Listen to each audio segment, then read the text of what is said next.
করলো কি ও? হ্যাঁ না, একটু মিস কল দিছে আর ও চলে গেছে।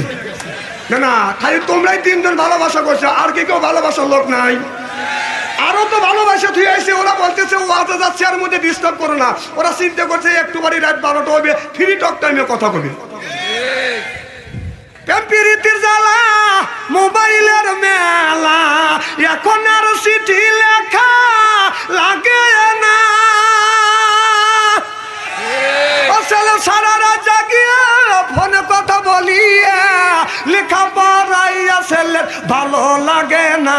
হায় হায়, লেখা পড়া আমি আর ভালো লাগে না। মোবাইল ফোন আসিল কি দোলা লাগিল, ফজরের ঘুম তো পড়লার বাংলো না। পেটে বাজাই থাক পরনে নাই থাক, মোবাইল ছাড়া